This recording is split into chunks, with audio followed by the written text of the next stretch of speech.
ഇനി കാണാൻ പോകുന്ന കുടുംബശ്രീ ശാഖയുടെ ഫുൾ എപ്പിസോഡിൻ്റെ റിവ്യൂണ്. അപ്പോൾ ഇനി കാണാൻ പോകുന്ന കുടുംബശ്രീ ശാഖയുടെ എപ്പിസോഡിനകത്ത് സംഭവിക്കുന്ന വലിയൊരു കാര്യം, ഓന്തിനെ പോലെ സ്വഭാവം മാറുന്ന സത്യഭാമ. ഈ സത്യഭാമയ്ക്ക് ഞാൻ പറഞ്ഞ പോലെ തന്നെ ഓന്തിൻ്റെ സ്വഭാവം ഉണ്ടെന്ന് അഭിപ്രായമുള്ള ആൾക്കാർ ഇന്ന് കമൻറ്റ് ബോക്സിൽ അതിനെക്കുറിച്ച് 2 വാക്ക് പറയാൻ മറക്കല്ലേ. എപ്പോഴാണ് അവരെ ഓന്തായി നിങ്ങൾക്കൊക്കെ തോന്നാറുള്ള എപ്പിസോഡെന്ന് പറയണം കേട്ടോ.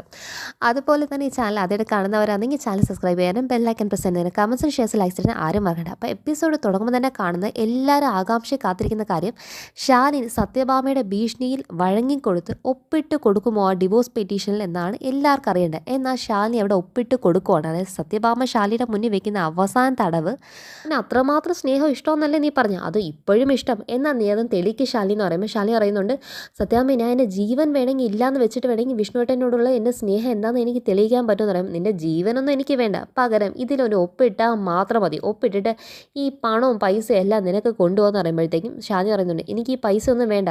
ശാലിനി എന്താണ് എൻ്റെ സത്യമായിട്ടുള്ള സ്നേഹം തെളിയിച്ചാൽ പോരെന്ന് പറഞ്ഞിട്ട് ലാസ്റ്റ് കരഞ്ഞുകൊണ്ട് തന്നെ ശാലിനി എന്താണ് ഡിവോഴ്സ് ലെറ്റർ ഒപ്പിട്ട് കൊടുക്കുവാണ്. അപ്പോൾ ഡിവോഴ്സ് ലെറ്റർ ഒപ്പിടാനായിട്ട് ശാലിനി ആ പെൻ വയ്ക്കുമ്പോൾ ശാലിനിയുടെ മനസ്സിൽ ഓടിയെത്തുന്ന കാഴ്ച വിഷ്ണുവും ശാലിനിയുമായിട്ടുണ്ടായിരുന്ന ആദ്യത്തെ ആ ഫസ്റ്റ് നൈറ്റിൻ്റെ വിഷ്ണുവിൻ്റെ ആ ഒരു സ്നേഹം നിറഞ്ഞ ആ ഒരു നോട്ടവും കാര്യമൊക്കെയാണ് ശാലിനിയുടെ മനസ്സിലേക്ക് ഓർമ്മയിൽ കയറി വരുന്നത്. ഇനി അവിടെ ഒരു സിഗ്നേച്ചർ അപ്പോഴത്തേക്ക് എന്താണെന്ന് പറയുക, കാര്യം നടന്നിട്ട് ഇനി അവിടെ നിൽക്കേണ്ടെന്നുള്ള രീതിക്കകത്ത് ശാലിനിയുടെ തന്നെ ഗുഡ് ബൈ പറഞ്ഞിട്ട് അപ്പം തന്നെ സത്യഭാമ ഭയങ്കര അട്ടഹസിച്ച് സന്തോഷത്തിനകത്താണ് തിരിച്ച് വീട്ടിൽ കയറി വരുന്നത്. അപ്പോൾ സത്യഭാമയുടെ ഇത്രയും വലിയ സന്തോഷം കണ്ടുകൊണ്ട് വിഷ്ണുവും രാഘവേട്ടനെ അതുപോലെ ശ്യാമൊക്കെ ഭയങ്കര ഞെട്ടി നിൽക്കുവാണ്. കാർത്തിക ഉൾപ്പെടെ ഞെട്ടി നിൽക്കുമോ, കാരണം എന്ത് സംഭവിച്ചു, ഇനി സത്യഭാമ ശാലിനിയെ കൊന്നോ എന്നൊന്നറിയാതെ വിഷ്ണുവിനെ ഒരു ഭാഗം ടെൻഷനൊക്കെയാണ്. അപ്പോഴത്തേക്ക് ഈ കയ്യിലുള്ള ഡിവോഴ്സിൽ ശാലിനി ഒപ്പിട്ട ഡിവോഴ്സ് പെറ്റീഷനോ രാഘവേട്ടൻ്റെ പിറത്തേക്കങ്ങ് വലിച്ചെറിയോ, എന്താ നിങ്ങളല്ലേ പറഞ്ഞ് ശാലിനി ഒപ്പിട്ട് തരത്തില്ല, അവളും കൂടെ ഒപ്പിട്ടാലേ ഡിവോഴ്സ് നടക്കത്തുള്ളൂ, എന്താ അവൾ ഒപ്പിട്ടെന്ന്, അവൾക്ക് ഇവനെ വേണ്ട അത്രയെന്ന് പറയുമ്പോഴത്തേക്ക് വിഷ്ണു അങ്ങ് തകർന്നു പോകണം. വിഷ്ണുവിനാണെങ്കിൽ ആ ഒരു പേപ്പറിലേക്ക് നോക്കാൻ പോലും മനസ്സിലായി. അപ്പം ശാലിനി എന്നെ മനസ്സുകൊണ്ട് വെറുത്തോ, ഞാൻ ഇങ്ങനെ ഒരു വിവാഹം കഴിച്ചെന്നൊക്കെ ശാലിനി എന്നെ യഥാർത്ഥത്തിൽ തെറ്റിദ്ധരിച്ചെന്നൊക്കെ വിഷ്ണുവിനങ്ങ് ഭയങ്കര സങ്കടം വരുവാണ്. അത്ര സങ്കടത്തിക്കുമ്പോഴത്തേക്കും രാഘവേട്ടനങ്ങ് അതിനേക്കാളും വിഷ്ണുവിനെക്കാളും തകരുന്നത് രാഘവേട്ടനാണ്. കാരണം ശാലിനി ഒപ്പിട്ട് കൊടുത്തു, സത്യഭാമ ജയിച്ചു എന്നതിനകത്ത് സ്വന്തം ഭാര്യയ്ക്കാണ്. പക്ഷേ എപ്പോഴും തന്നെ മരുമകൾ ജയിച്ച് കാണണം, കാരണം ശരി ജയിച്ച് കാണാനാണ് എല്ലാവർക്കും താല്പര്യം. പക്ഷേ ചില മന്ദബുദ്ധികളേ ഉള്ളൂ, തെറ്റാണെങ്കിൽ ആ തെറ്റ് തന്നെ ജയിക്കണം എന്ന രീതിയിൽ പിടിവാശി പിടിച്ചുകൊണ്ടിരിക്കുന്ന ആൾക്കാർ. അങ്ങനത്തെ ഒരു മന്ദബുദ്ധി തരം കാണിക്കുന്ന വ്യക്തി ഞാൻ കണ്ടതിൽ വെച്ച് ഏറ്റവും വലുത് ഈ സത്യഭാമ തന്നെയാണ്. അപ്പം സത്യഭാമയുടെ ആ ഒരു ആനന്ദവും ആ ഒരു നാഗവല്ലിയുടെ മുഖഭാവം മാറുന്ന പോലത്തെ ഉള്ള ഒരു ആക്ഷൻസൊക്കെ കാണുമ്പോഴത്തേക്ക് രാഘവേട്ടനങ്ങ് ഭയങ്കര പേടിച്ചിട്ട് ലാസ്റ്റ് രാഘവേട്ടനോട് പറയും, നിങ്ങൾ വായിച്ചു നോക്കും, നിങ്ങൾക്ക് ഇപ്പോഴും വിശ്വാസം വന്ന് കാണത്തില്ലല്ലോ, അത് കൈയിരുന്നത് നിങ്ങൾക്ക് വിശ്വാസമല്ല, നിങ്ങളത് വായിച്ച് നോക്കും രാഘവേട്ടൻ എന്ന് പറയുമ്പോൾ മണ്ടി വീണ്ടും തിരുമണ്ടിയാവുന്നു. കാരണം രാഘവേട്ടൻ വായിക്കുമ്പോഴാണ് മനസ്സിലാവുന്നത് ശാലിനി ഡിവോഴ്സ് ലെറ്റർ ഒപ്പൊന്നും അല്ല ഇട്ട് കൊടുത്തിരുന്നത്. രാഘവേട്ടൻ അവിടെ കിടന്ന് പൊട്ടിപ്പൊട്ടിച്ചിരിക്കും. അപ്പോഴത്തേക്ക് സത്യഭാമയുടെ ചിരി അങ്ങ് മായമാണ്. സത്യഭാമ ചിന്തിക്കുമോ, ഇങ്ങനെ എന്തിനാ ചിരിക്കുന്നത്, അവൾ ഒപ്പിട്ട് തന്നില്ലേ, പിന്നെ എന്തിനാ ഇയൊക്കെ ഇനി വട്ടായോ എന്നൊക്കെ ചിന്തിക്കുമ്പോഴത്തേക്കാണ് ഭാമ ഇതിനാണ് പറയുന്നത്, ഇച്ചിരി വിവരം വിദ്യാഭ്യാസമൊക്കെ വേണം, അല്ലാതെ ഈ ചുമ്മാ ചാടി തുള്ളിക്കൊണ്ട് നടക്കാനുള്ള കഴിവ് മാത്രം പോരാ. അത് നിനക്ക് വലിയ കേമത്തരം നിനക്ക് തോന്നുന്നുണ്ടാകും, പക്ഷെ അതങ്ങനെ കേമത്തരം ഒന്നുമല്ല, നീ വലിയൊരു വിഡ്ഢിയാണ്. എൻ്റെ മരുമോൾ എന്തായാലും അവളുടെ ബുദ്ധി കാണിച്ചു പറയുമ്പോഴത്തേക്കും അവൾ എന്ത് ചെയ്ത് നോക്കുമ്പോഴത്തേക്കും വിഷ്ണു നീ തന്നെ വായിച്ച് നോക്കടാന്ന് പറഞ്ഞിട്ട് വിഷ്ണുവിനടുത്ത് ഈ പെറ്റീഷൻ കൊടുക്കുമ്പോൾ വിഷ്ണു വായിക്കുവാണ്. പേപ്പർ വരുമ്പോൾ തന്നെ സത്യഭാമയുടെ മുഖത്തെ ചിരി കുറച്ചും കൂടെ അങ്ങ് പോവാണ്. കാരണം വിഷ്ണു ഇത്രയും നേരം ടെൻഷനിൽ ഇരുന്ന വിഷ്ണുവിൻ്റെ മുഖത്തിൻ്റെ ഭാവമൊക്കെ മാറി വിഷ്ണുവിൻ്റെ കയ്യിൽ ആ പേപ്പർ ഇരിക്കുമ്പോൾ വിഷ്ണുവിനാണെങ്കിൽ ഭയങ്കര സന്തോഷം, മുഖമൊക്കെ അങ്ങ് ചിരിച്ചങ്ങ് വിടന്നിരിക്കുവാണ്.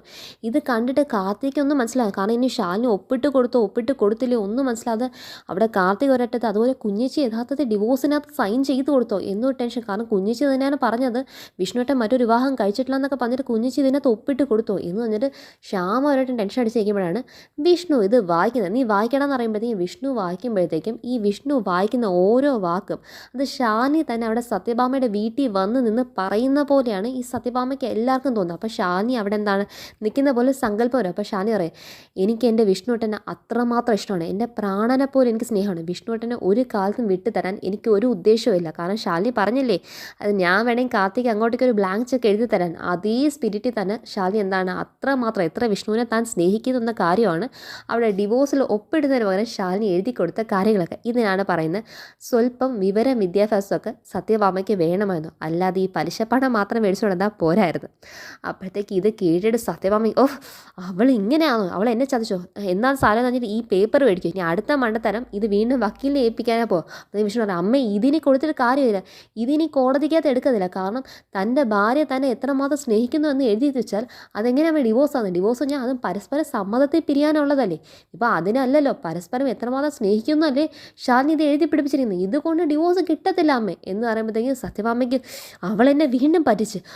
അവളുടെ അടുത്ത് ഞാൻ എന്തൊക്കെ പറഞ്ഞു, എന്നിട്ട് അവൾക്ക് ഇത്രമാത്രം നിന്നോട് സ്നേഹം ഉണ്ടെങ്കിൽ അവൾ നിൻ്റെ ജീവിതം വിട്ട് പോകാൻ പറഞ്ഞിട്ടും ധൈര്യം ഉണ്ടെങ്കിൽ ആ പൂച്ചക്കുഞ്ഞിനെ പോലെ എൻ്റെ മുന്നിൽ പതുങ്ങി നിന്നുകൊണ്ട് ഒപ്പിട്ട് തരാം എന്ന് എൻ്റെ അടുത്ത് നാടകം നടിച്ചിട്ട് അവിടെ എന്താണ് അവൾ നിന്നെ എത്രമാത്രം സ്നേഹിക്കുന്ന എഴുതി വെച്ചിട്ടുണ്ട്. അപ്പോഴത്തേക്കും സത്യയുടെ മനസ്സിൽ കയറുന്നത്, അതായത് എനിക്ക് എൻ്റെ വിഷ്ണുട്ടനെ വിട്ട് തരാൻ പറ്റില്ല, വിഷ്ണുട്ടനോട് എനിക്ക് എത്രമാത്രം സ്നേഹമാണെന്നൊക്കെ പറഞ്ഞതും ഞാൻ ഒപ്പിട്ട് തരാം, എന്നെ സ്നേഹം തെളിയിക്കാനല്ലേന്ന് പറഞ്ഞിട്ട് ഒപ്പിട്ട് കൊടുക്കാമെന്ന് പറഞ്ഞ ശാലിനിയുടെ മുഖം കയറി വരും. അപ്പോൾ അവൾ എന്നെ ശരിക്കും പറ്റിച്ച് ഈ സത്യഭാമയെ വിഡ്ഢിയാക്കിക്കൊണ്ട് അവൾ അല്ലെങ്കിലും പണ്ട് തൊട്ടേ എന്നെ ഈ വേഷം കെട്ടിപ്പിച്ചുകൊണ്ട് നടക്കാനായിട്ട് ഇവക്ക് എങ്ങനെ ധൈര്യം വന്നൊക്കെ അവിടെ കിടന്ന് ഭയങ്കര തുള്ളിക്കൊണ്ടിരിക്കുമ്പോൾ രാഘട്ടൻ പറയുക, എൻ്റെ മരുമകൾ ചെയ്തത് ഒരു തെറ്റുമില്ല, നിന്നോട് ഇങ്ങനെ തന്നെയാണ് അവൾ ചെയ്യേണ്ടത്, അവൾ ചെയ്താണ് ഏറ്റവും വലിയ ശരി എന്ന് പറയുമ്പോഴത്തേക്ക് എന്താടാ ശരിയല്ലേ എന്ന് ചോദിക്കുമ്പോഴത്തേക്ക് ഇനിയിപ്പോൾ മരുമകളുടെ കാര്യം അറിഞ്ഞു, നിനക്ക് എങ്ങനെയാടാ, നിനക്ക് അവളോട് ഇപ്പോഴും സ്നേഹമാണോ? അപ്പോൾ അതിന് ഉത്തരം വിഷ്ണു എങ്ങനെ പറയണമെന്ന് ചിന്തിക്കുമ്പോഴത്തേക്കും കാർത്തിക വിഷ്ണുവിനെ കണ്ണ് കാണിക്കണം. അത് വിഷ്ണു പറയല്ലേ, സത്യങ്ങളൊന്നും പറയല്ലെന്ന് പറയുമ്പോഴത്തേക്കും വിഷ്ണു അത് പറയണോ വേണ്ടോ എന്ന് ചിന്തിച്ചുകൊണ്ടിരിക്കുമ്പോഴത്തേക്കും സത്യവാൻ പറയുമോ, അവൾ എന്നെ പറ്റിച്ച്, എനിക്കറിയാം, നിങ്ങൾക്ക് രാഘവേട്ട നിങ്ങൾക്ക് അവൾ ചെയ്തൊക്കെ ശരിയായിട്ട് തോന്നും, പക്ഷേ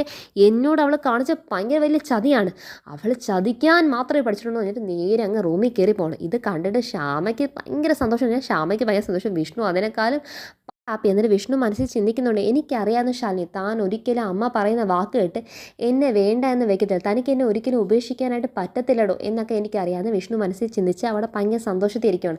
അപ്പോഴത്തേക്കും ശ്യാമയുടെ റൂമിലേക്ക് അങ്ങ് എത്തി. അപ്പോൾ ശ്യാമ റൂമിൽ എത്തിയത് നേരെ ശാലിനിയുടെ കോൾ വരുവാണ്. അപ്പോൾ ശ്യാമ എന്താണ് ഫോൺ എടുത്തിട്ട് കുഞ്ഞേച്ചി എല്ലാവരും ഭയങ്കര ടെൻഷൻ അടിച്ചിരിക്കുകയാണ്. അപ്പോൾ ശാലിനി ചോദിക്കുകയാണ് സത്യാമ്മ അവിടെ എത്തി. സത്യാമ്മക്ക് എത്തി. സത്യാമ്മ എത്തിയിട്ട് ഭയങ്കര ദേഷ്യം കരയാണ്. സത്യാമ്മ എന്ത് പറഞ്ഞു? സത്യാമ്മ എന്ത് പറയാൻ, എപ്പോഴും പോലെ തന്നെ കുഞ്ഞേച്ചി സത്യാമ്മയെ ഭയങ്കര രീതിയിൽ ചതിച്ചതും കാര്യങ്ങളൊക്കെ തന്നെ സത്യാമ്മയ്ക്ക് പറയാം. സത്യാമ്മയ്ക്ക് അല്ലാതെ എന്ത് പറയാനാണ്, കുറേ ഇവിടെ കിടന്ന് ചാടി തുള്ളുന്നൊക്കെ കണ്ട് അത്രയോളം എന്ന് പറയുമ്പോഴത്തേക്കും വിഷ്ണുവേട്ടനെ ഞാനും എല്ലാവരും അച്ഛനൊക്കെ ഭയങ്കര പേടിച്ചിരിക്കുന്നു. കാരണം വിഷ്ണുവേട്ടനൊക്കെ ഭയങ്കര ടെൻഷനാണ്. കാരണം കുഞ്ഞേച്ചി ഇനി ഒപ്പിട്ട് കൊടുത്തോ, ഡിവോഴ്സ് ലെറ്റർ ഒപ്പിട്ട് കൊടുത്തോ എന്ന് പേടിച്ചിരിക്കുമ്പോഴാണ് ആദ്യം എന്താണ് സത്യാമ്മ എന്നിട്ട് കുഞ്ഞേച്ചി ഒപ്പിട്ടെന്ന് പറഞ്ഞപ്പോൾ ഭയങ്കര ടെൻഷനാണ്. പിന്നെ അല്ലേ വിഷ്ണുവേട്ടൻ അത് വായിച്ചപ്പോഴല്ലേ വിഷ്ണുവേട്ടനും സന്തോഷവും സമാധാനമൊക്കെ ആയത്. എന്തൊക്കെ പറഞ്ഞാലും ഇത് എന്തൊരു സന്തോഷമുള്ള കാര്യമെന്നറിയോ കുഞ്ഞേച്ചി, എന്തായാലും ഞാനൊക്കെ ഭയങ്കര ടെൻഷൻ അടിച്ച് നിൽക്കുമെന്നൊക്കെ പറയുമ്പോൾ ശാലിനി എന്താണ് എന്നാൽ ശരി മോളെ എന്ന് പറഞ്ഞിട്ട് ഫോണും കട്ട് ചെയ്തിട്ട് മനസ്സിലേക്ക് എനിക്കറിയാം വിഷ്ണുവേട്ടന് ടെൻഷൻ ആവുമെന്നറിയാം, പക്ഷേ എന്നാലും വിഷ്ണുവേട്ടൻ്റെ ശാലിനി അങ്ങനെ ഉപേക്ഷിച്ച് കളയത്തില്ല എന്നുള്ള കാര്യം വിഷ്ണുവേട്ടൻ അറിയത്തില്ല എന്നൊക്കെ ശാലിനി മനസ്സ് ഇവിടെ ചിന്തിക്കുന്നതാണ് കാണിക്കുന്നത്. പിന്നെ കാണിക്കുന്ന നേരെ എന്താണ് പപ്പയും മോള് സ്കൂൾ വിട്ട് വരുന്നതാണ് കാണിക്കുന്നത്. അപ്പോൾ പപ്പയും മോള് സ്കൂൾ വിട്ട് വളരെ ഹാപ്പി ആയിട്ട് വരുവാണ്. ശ്യാമ എന്താണ് മോള് വന്നോ എന്ന് ചോദിച്ചിട്ട് കൈ ഫോണുണ്ട്. അപ്പം സംസാരിച്ചിട്ട് വന്നേല്ലോ. അപ്പം ഫോണും കൊണ്ട് നേരെ വരുമ്പോഴത്തേക്കും പപ്പയും മോൾ ആ ഫോൺ അങ്ങ് പിടിച്ച് വാങ്ങുവാണ്. മേടിച്ചിട്ട് നേരെ സത്യമോക്ക് എന്താണ് മെസ്സേജ് ചെയ്യുവാണ്. അപ്പോൾ സത്യമോക്ക് മെസ്സേജ് ചെയ്യുന്നതിൻ്റെ സന്തോഷത്തിൽ തന്നെ ആ മുഖം മൊത്തം സന്തോഷിച്ചിരിക്കുക. ശ്യാമയ്ക്കൊന്നും പറയാനില്ല.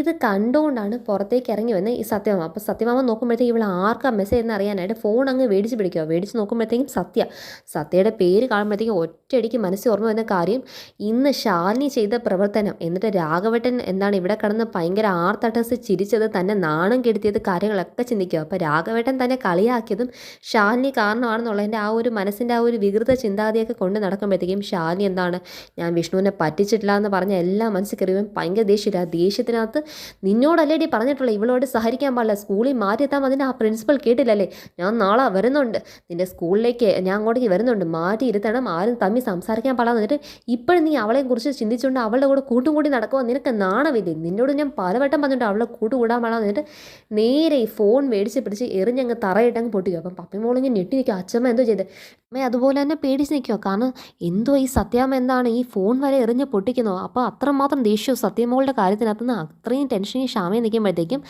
ഈ ഞാൻ പറഞ്ഞില്ലേ ഇവർക്ക് പച്ചഊന്തിൻ്റെ സ്വഭാവമാണ്. പച്ചഊന്തിയുടെ സ്വഭാവവും മരഊന്തിൻ്റെ സ്വഭാവം എന്ന് പറഞ്ഞതിൻ്റെ കാര്യം ഇതാണ്. അതായത് അന്ന് സത്യമോളോട് കളക്ടറേറ്റിൻ്റെ ഓഫീസിൻ്റെ മുന്നിൽ വെച്ച് കണ്ടപ്പോൾ എന്താ പറഞ്ഞത്, മോളുടെ എനിക്ക് ഇനി ഒരു പിണക്കവും ഇല്ല, മോളെ എനിക്ക് ഭയങ്കര ഇഷ്ടമാണ്, സത്യാമ്മയ്ക്ക് ആരോടും പിണക്കമില്ല, മോള് പഴയ പോലെ പപ്പിമോളായിട്ട് കൂട്ടുകൂടി കേട്ടോ, എനിക്ക് ഒരു പ്രശ്നവുമില്ല, നിങ്ങൾ രണ്ടുപേരും ഫ്രണ്ട്സായിട്ട് ഇരിക്കണമെന്നൊക്കെ പാവം കുട്ടിയുടെ മനസ്സിൽ പറഞ്ഞു കൊടുത്തിട്ട് ഇന്ന് ഇവർക്കിപ്പോൾ സ്വഭാവം മാറി ഇവർ കന്നന്തീര് കാണിച്ചാൽ കുട്ടികളുടെയും തമ്മിലുള്ള വെറുപ്പ് ഉണ്ടാക്കണം. വലിയവർ തമ്മിൽ എന്ത് പ്രശ്നം വന്നാലും അതിൻ്റെ ഇടയ്ക്കകത്ത് പിള്ളേരും കൂടെ അതുപോലെ തന്നെ വെറുപ്പ് പ്രകടിപ്പിക്കണമെന്ന് പറഞ്ഞാൽ അതൊക്കെ നടക്കുന്ന പരിപാടിയാണോ.